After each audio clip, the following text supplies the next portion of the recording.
নতুন রাজনৈতিক দল বা গণতান্ত্রিক যে কোনো উদ্যোগকে স্বাগত জানায় বিএনপি। যারা জনগণের আদালতে মুখাপেক্ষী হতে পারে না তারাই নির্বাচন নিয়ে নানা কথা বলছেন বলে মন্তব্য করেছেন বিএনপির ভারপ্রাপ্ত চেয়ারম্যান তারেক রহমান। ছাত্র দলের ৪৬তম প্রতিষ্ঠা বার্ষিকীর আলোচনা সভায় তিনি এসব কথা বলেন। এ সময় দলটির মহাসচিব বলেন, বিএনপি নিয়ে আবারও চক্রান্ত চলছে।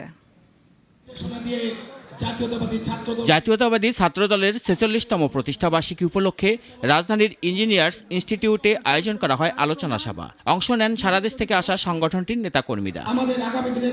আর ভার্চুয়ালি লন্ডন থেকে যোগ দেন দলের ভারপ্রাপ্ত চেয়ারম্যান তারেক রহমান। প্রতিষ্ঠাবার্ষিকী উপলক্ষে নতুন রাজনৈতিক দল গঠন এবং নির্বাচন প্রসঙ্গে যে বিতর্ক হচ্ছে তা নিয়ে তারেক রহমান বলেন, জনগণ ঠিক করবে কাকে সমর্থন দেবে আর কাকে বর্জন করবে। বিএনপির দৃষ্টিভঙ্গি অত্যন্ত স্বচ্ছ। জনগণ কোনো রাজনৈতিক দলকে গ্রহণ করবে কিংবা বর্জন করবে, নির্বাচনের মাধ্যমে সেই রায় দেবে জনগণের আদালত। তবে যারা জনগণের আদালতের রায়ের মুখোমুখি হতে ভয় পায় কিংবা যাদের ভিন্ন কোনো উদ্দেশ্য রয়েছে, তারাই নির্বাচন অনুষ্ঠান নিয়ে নানা রকম বিভ্রান্তি সৃষ্টি করে। অন্তর্বর্তী সরকারের সংস্কার নিয়ে ইতিমধ্যে জনমনে প্রশ্ন সৃষ্টি হয়েছে বলেও অভিযোগ করেন বিএনপির ভারপ্রাপ্ত চেয়ারম্যান। কোনো কোনো মহল থেকে সংস্কার নাকি নির্বাচন এ ধরনের জিজ্ঞাসাকে বিএনপি, বাংলাদেশ জাতীয়তাবাদী দল তথা দেশপ্রেমিক সকল মানুষ, সকল রাজনৈতিক দল স্রেফ অসৎ উদ্দেশ্য প্রণীত কূট তর্ক বলেই বিবেচনা করে।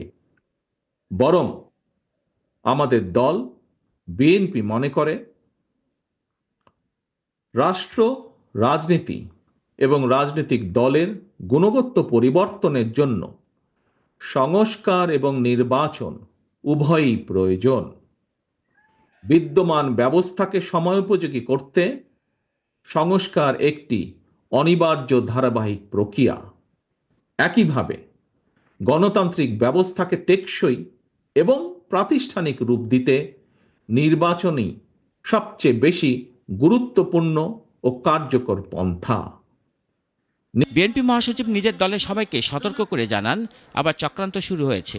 চক্রান্ত বহুবার হয়েছে, আজকে আবার সেই চক্রান্ত শুরু হয়েছে। আমরা খুব পরিষ্কার ভাষায় বলতে চাই, বাংলাদেশের মানুষ কোনোদিনই তার এই চক্রান্ত সফলতা দেবে না। বিএনপিকে ভেঙে ফেলার চেষ্টা বহুবার হয়েছে, বহুবার, কখনোই ভেঙে ফেলা সম্ভব হয় না। বিএনপি সংস্কার চায়, তবে দেশের সংকট সমাধানের জন্য নির্বাচন চায় বলেও জানান বিএনপি নেতারা। নির্বাচনের সময়ও চেষ্টা হয়েছে। রাশেদুল কাদের, নাগরিক, ঢাকা।